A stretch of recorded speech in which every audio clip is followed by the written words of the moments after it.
saying, hang it in the Louvre. Rams Draft House. You know what that's like? That's like a federal building where the president's picture's up everywhere. Is that like, if you're in an NFL building, the commissioner's picture's got to be up. Did they draft Uga too?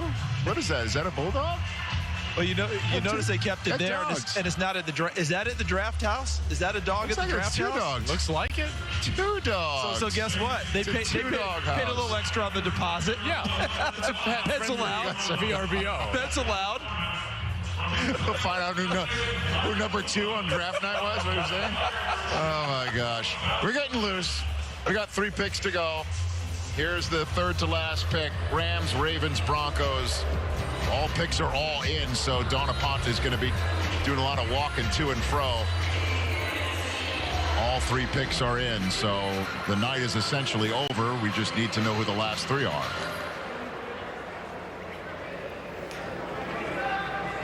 With the 103rd pick in the 2021 NFL Draft, the Los Angeles Rams select Ernest Jones, linebacker, South Carolina.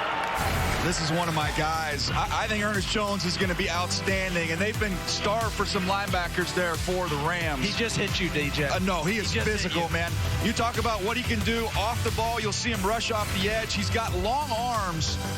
And what he did against Kyle Pitts at the line of scrimmage, Kyle Pitts was much better, more competitive this year as a blocker. But Ernest Jones got after him a little bit in that football game. And he's what, in scouting, we use the phrase stopping power. When he hits you, it is over. You go right to the ground. So that physicality to go along with his range and versatility, I love that pick. I'd be in a great mood staying in that house no matter what, but I'm loving this pick. Especially now. You notice on the deck chairs they had the pads that you use in the blocking, right? Yeah. Ernest Jones just ran through a few of those. I mean, this Knocked dude him right into the pool. Right, this dude brings major league thump, and you see the pursuit to the football. Just what DJ's talking about, that sideline to sideline, he'll get at you in any situation. He can cover now too. It's not just against run. This dude can cover. This is a good football player. You saw the pick. Yeah. I mean, you had to pick on the highlight film. This guy gets at it. Led him in tackles back-to-back seasons, and it's not just the fact that he's a great run defender and pass, but he diagnoses really well. So he feels the game, and he's in his gap. He fits really well. He's just a good football player, like you were saying, DJ. All right, so now here come the Ravens with their selection. They should just let Dawn stay out there. And there's a lot of... Oh, she's getting her steps in today, I guess.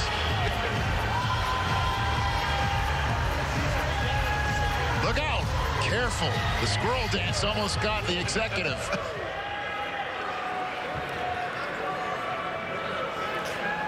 With the 104th pick in the 2021 NFL Draft, the Baltimore Ravens select Brandon Stephens, defensive back, SMU.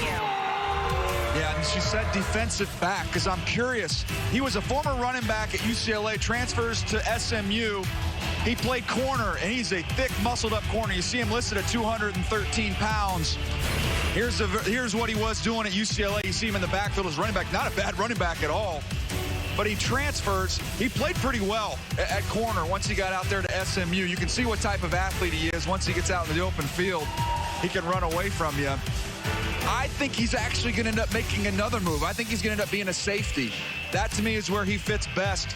He gets a little bit grabby down the field as a corner. He can run all day long. He's a great tackler. He's tough, and he's got instincts. That, to me, projects to the safety position. And if nothing else, they just drafted a guy who's going to be hell on wheels on special teams for the Ravens. And I think that works well for them if they want to go big nickel. I thought Deshaun Elliott did a nice job thumping for him last year. And I love Chuck Clark. He's so underrated at the safety position. Makes all the plays, all the calls in the secondary. I like that idea of swinging him back there. Steep learning curve, right? But he's going to continue to get better and better and better. And like you said, special teams. That's what I had written down. Special teams for days for him. All right, here comes Dawn again. And it's the last pick of the second night of the NFL Draft. With the 105th pick in the 2021 NFL Draft, the Denver Broncos select Baron Browning, linebacker, Ohio State.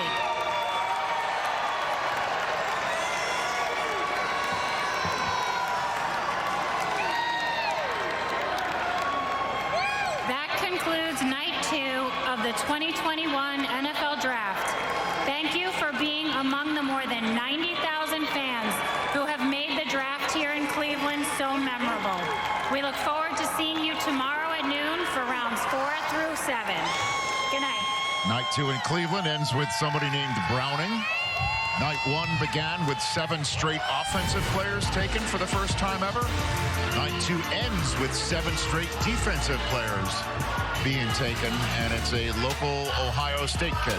Yeah, we had a Cleveland and a Browning get drafted tonight. Nice. Baron Browning, he played on the edge. He also played off the ball. Does a nice job of working off blocks. I actually like him best when he's got a chance to see it and he can just run and hit. Look at him just go. He can fly.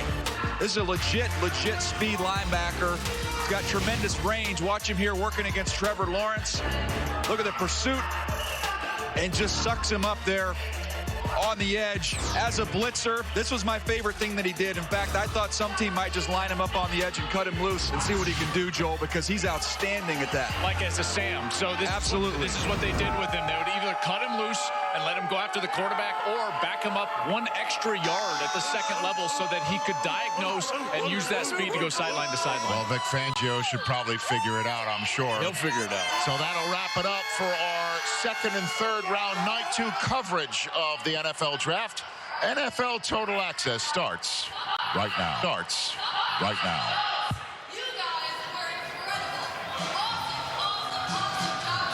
All right, thanks, Rich. This has been a busy night 2 of the draft. We've seen 105 picks and have another 154 to go. NFL Total Access starts now.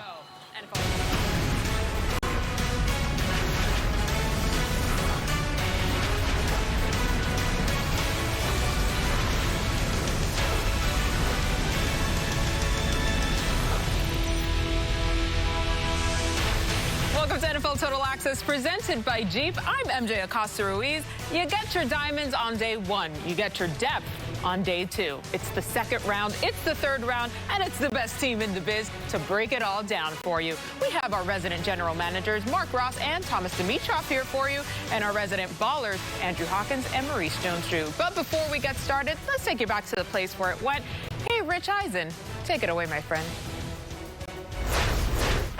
All right, MJ, thanks so very much. We're here as the evening is wrapped up. 105 picks into this 259 pick draft. Daniel Jeremiah, Charles Davis, and Joel Klatt here with us in the draft hall.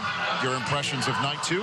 DJ, go for it. Well, look, we had a lot of quality offensive linemen come off the board today. We had some intriguing storylines with some speed receivers all going to the NFC West. But let's just call the elephant in the room what it is here. Tonight, when Davis Mills got picked by the Houston Texans, that's what everybody's going to be talking about tomorrow, is what does this mean for their organization going forward. Excited, we're all excited for Davis Mills. We believe he's got a chance to be a starting quarterback, but the fact that he's a member of a Houston Texans is bigger than just Davis Mills.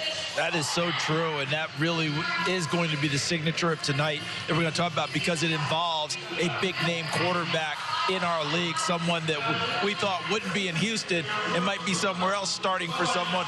That remains to be seen. But for me, watching how this draft is unfolded through the first 3 rounds, chalk isn't the right word, but there was a concern about, hey, if you're a small school or if you're off the pace, will you jump up into the draft?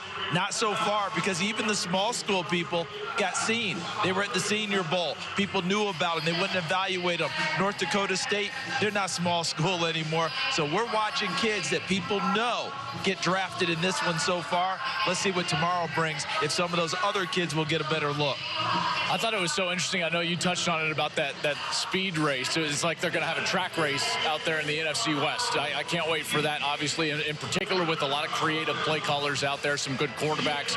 I expect to see explosive plays, a lot of explosive plays out of that division, but let's call it what it is. Obviously, the Texans with Davis Mills, but there was a couple other quarterbacks taken right before that pick. Kellen Mond is going to go to the Vikings. The Vikings might be looking for their quarterback of the future, and then with the last pick of the second round, maybe it's Tom Brady's successor, right?